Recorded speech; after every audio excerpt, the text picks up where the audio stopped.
Hey everyone, a very good morning and welcome back to my channel. I hope you all are doing well. My name is Akriti. So let's start with the today's question. This is the question number 3181, maximum total rewards using operations second, right? So basically, the first part I have already solved, but I'm not going to discuss that because the both of the part of this question are same. Just the differences constraint are more here, right? So we will be focusing on this particular problem. If you want to refer to that the first part, then you can go and check, right? So I will just attach the link below in the description box. So yeah, let's start with the question.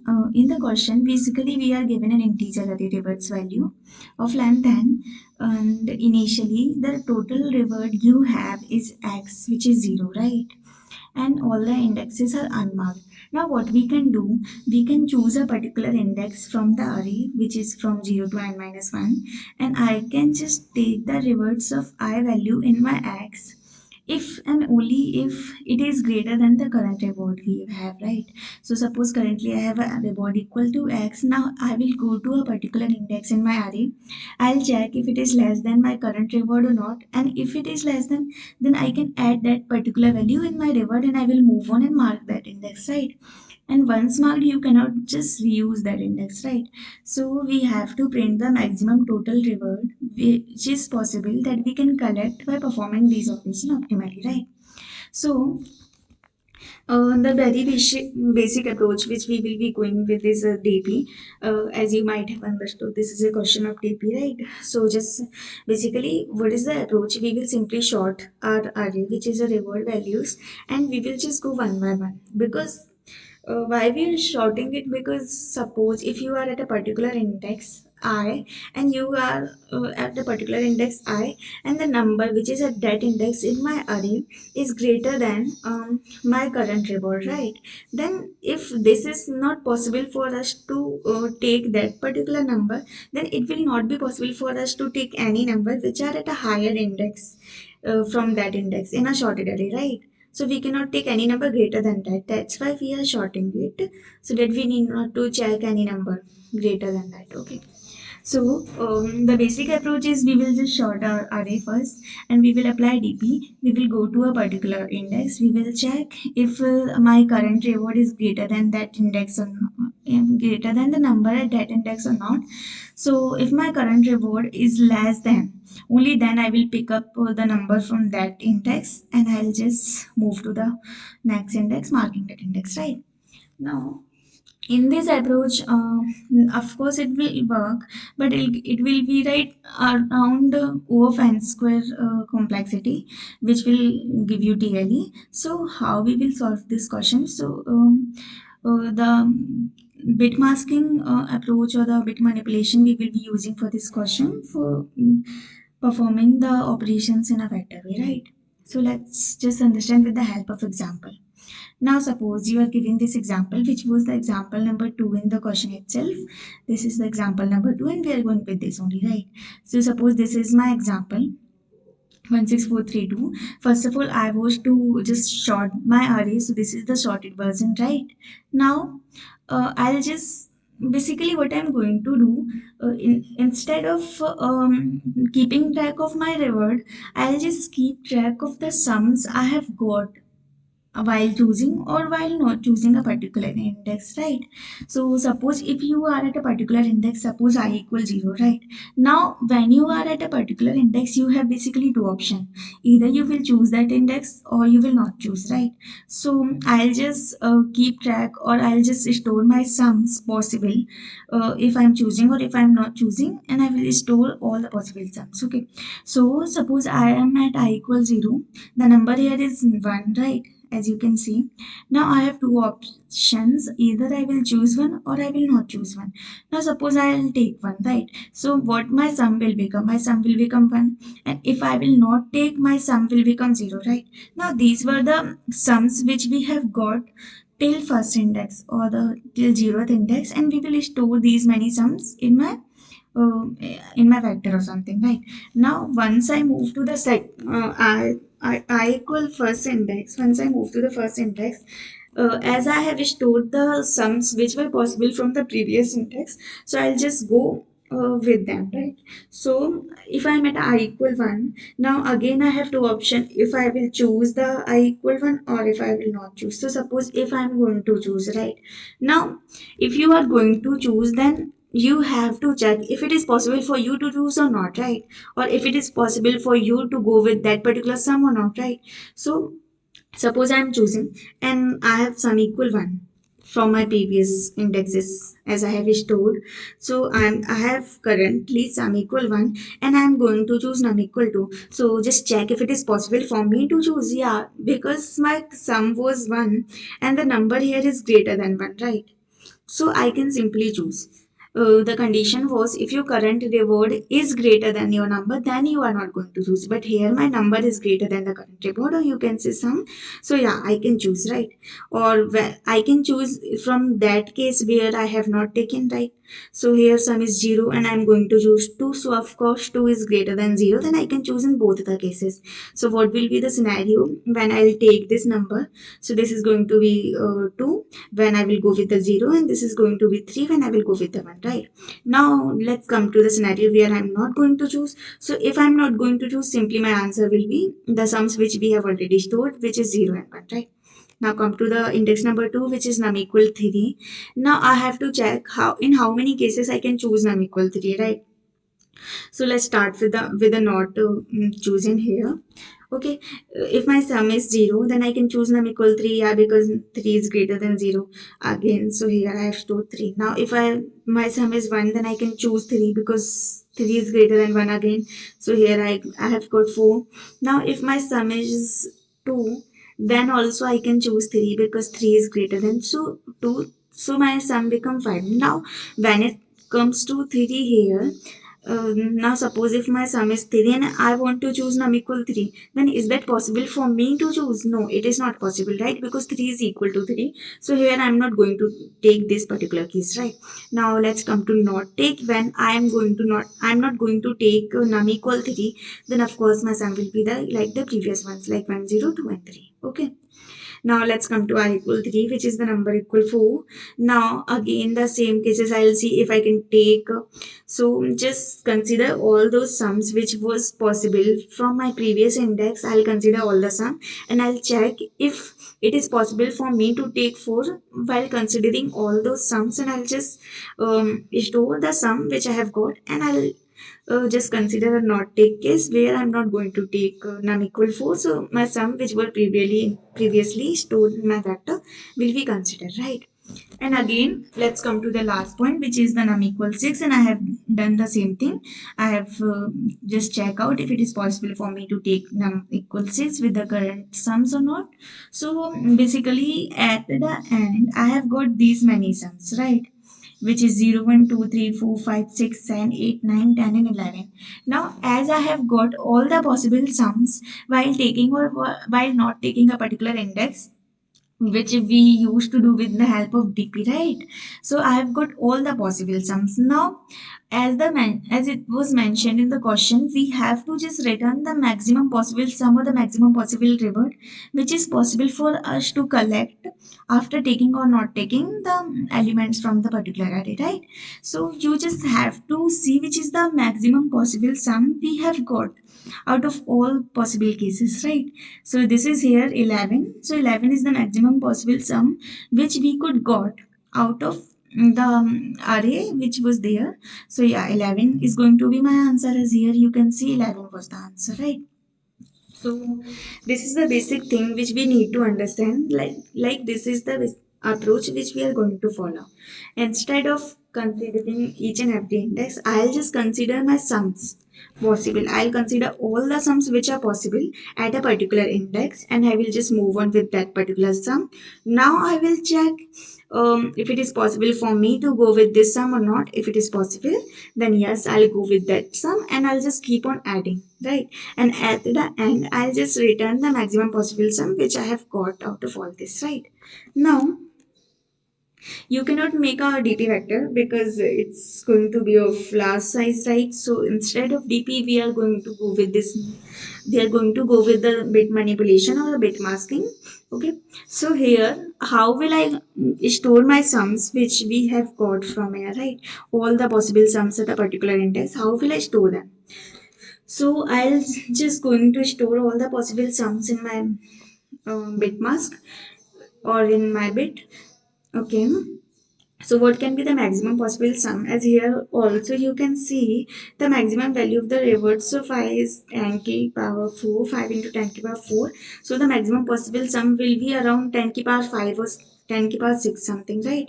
So we will consider a bit set which will be of size around 10 k power 6, and in that case I will be able to consider all the possible sums which I will get from the array given, right? So, as here in the you can see these are the number of bits I have mentioned. Like this is the bit number 0, this is the bit number 1, 2, 3 up till continue till I will just continue it until 10 ki power 6 or 10 ki power 5 something, right? Now suppose if my this particular bit is set, so what does it mean? This is my DP bit, right? This is the DP which I will make with the help of bit set or something, right? So in the DP bit set, what does it mean when a particular bit is set, right? So suppose I am at a particular index and my DP is currently like this, okay? So if my bit corresponding to 0 is set, then it simply means that till this particular index I have sum available which is 0, right? Like these many sums I am available. If this particular bit is 1, then I am saying that till this particular index I have sum equals 0. If my bit corresponding to 6 is 0, then I can say the sum equals 6 is not available, and if my and so on, right? So these are the sums. Bit number is basically denoting the sums, right?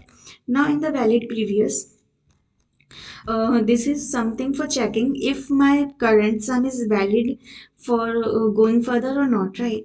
Like suppose at a particular index, if you want to choose a particular number, then you have to check now that previous sums are valid or not, or you can go with them or not, right?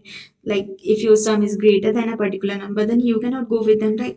So this particular bit set is going to check if your current sums are valid or not, and mask we are going to use like for performing operations of it set. Okay, so how we're going to do this, initially let's consider my mask index is 0.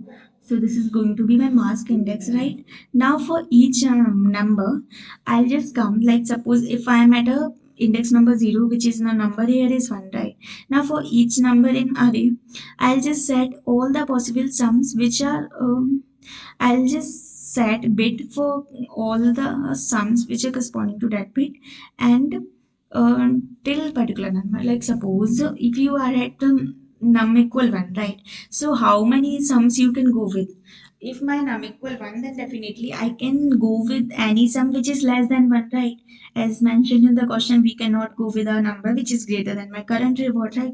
So if my current sum or my current reward is equal to 1, then I can go with all the possible numbers which are less than 1, or all the possible sums which are less than 1, right? So if I am at a index number 1, then I will set bit corresponding to all the sums which are less than 1, right? So in my mask I will set a bit of 0 because only 0 is less than 1, right?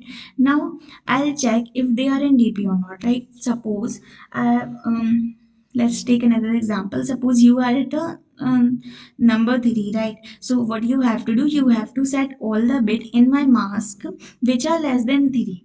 So less than 3 are these many bit. Okay, so I have set all the bits in my mask which are less than 3. Now I have to check if these sums are there in DP, right? Because in the DP we were only storing the sums which we have got till that index, or the sums which were possible, right? So I also have to check if these sums were possible till my previous index or not, right? So if I'll check when I was at 3, how many sums we had? We had only sums 1, 0, 2, and 3, right? So let's say my current DP when I am at an index equal 3,